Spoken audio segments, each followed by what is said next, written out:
Hey, boys and girls, this book is called The Penguin Who Wanted to Be Different.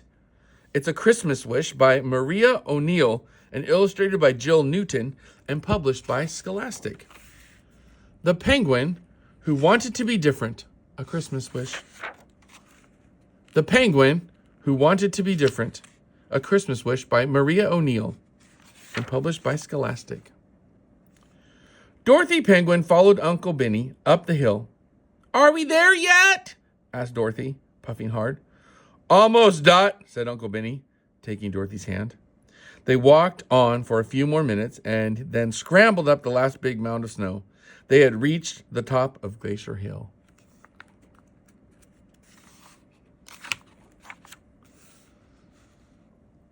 "Look at that view, Dot," cried Uncle Benny. "You can see for miles." Dorothy gazed down toward the village. The houses looked tiny, and she could see hundreds of penguins walking around, some playing, some shopping, and some on their way to the park. "What do you think about that, Dottie?" asked Uncle Benny, laughing. "Penguins everywhere, as far as the eye can see." Dorothy Penguin frowned. "But we all look the same," she said. The next day, Dorothy wandered into the garden. She was still frowning. "What's the matter?" asked Dorothy's mother, looking up. "Mom, I want to be different," said Dorothy. "I'm just the same as all the other penguins." "You are different, Dorothy. You're different and special to me," said Dorothy's mother. "Now, have you written your letter to Santa Claus yet?" "Not yet, Mom, but..." Dorothy stammered. "Why don't you go and see what Uncle Benny's doing?" suggested Dorothy's mom. Dorothy waddled off sadly. "Why can't she be like all the other small penguins?" sighed Dorothy's mom as she went back to work. "Hello, Dottie," said Uncle Benny. "Have you come to help me fix this old sled?"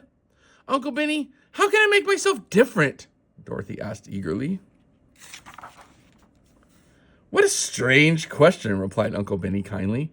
"Why would you want to be different when you're lucky enough to be a penguin?" But Uncle Benny," said Dorothy. "Don't be silly, Dottie," interrupted Uncle Benny. "Now, what are you going to ask Santa to bring you for Christmas?" "I don't know yet," Dorothy mumbled, kicking up the snow. "I'm going out to play. See you later." Dorothy slid off, and she liked sliding on the ice. Dorothy's twin friends, Ness and Rory, were playing outside their house. "Hello, Dot," giggled Ness. "Look at our list of presents," said Rory. "We asked for a sled, 2 new scarves, and Snow Wars computer game. And here's our letter to Santa," cried Ness excitedly. "Have you written your letter yet?" "Not yet," said Dorothy thoughtfully. "But maybe I should." She borrowed a piece of paper from the twins and began to write very carefully. Here is Dorothy's letter. "Dear Santa, I'm sorry to bother you right now when you're so busy, but I would like a very special present this year. I want to be different. That would be the best present of all. I know you can do it, Santa. Thank you very much.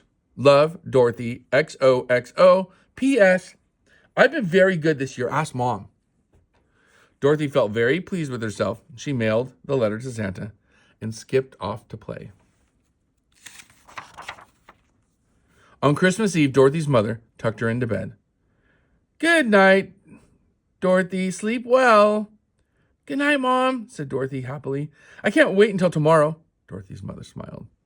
In the middle of the night, an old man with a bushy white beard and sparkling eyes called to his friends. "It's time, everyone," he said. "We have to start work. Hurry!"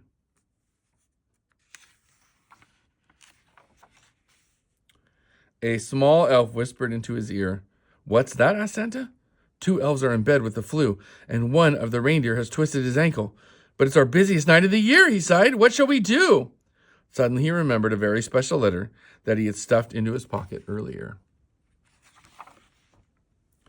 Dorothy was fast asleep and dreaming when she felt a gentle touch on her shoulder.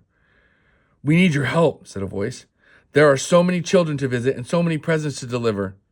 "Of course I'll help," Dorothy beamed. She was so excited she nearly fell over.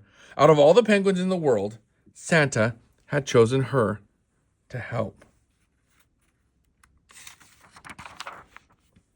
All night long, Santa, Dorothy, the elves, and the reindeer flew all over the world delivering presents until at last they were almost home. "This is the last one," Dorothy said. Santa sleepily, "Thanks for all your help." Dorothy carefully put the last present under the village Christmas tree and turned toward home. She quietly climbed back into bed and was asleep in no time at all. The sleigh whizzed away into the darkness. Early on Christmas morning, Uncle Benny arrived. "Merry Christmas! Merry Christmas!" he boomed. "Where's Dottie? Come on, let's go." Dorothy, Mom, and Uncle Benny went out to see the big Christmas tree in the village. All the small penguins were squealing with excitement and unwrapping lots of presents. "Look at my wonderful new sled!" shrieked Ness. "Look at my new snow goggles!" shrieked Rory. There was one very small present left under the tree. "This one's for you, Dottie," said Uncle Benny. "It's from Santa." Dorothy read Santa's note.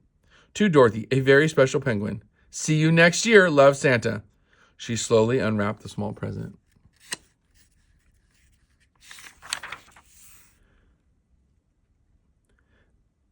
"Is that all you got?" Ness shouted. Zooming past, Dorothy proudly put on her new elf hat. "It's just what I wanted," she beamed. Now at last, although she looked just the same, Dorothy Penguin felt a little bit different. The Penguin Who Wanted to Be Different. I hope you love this book.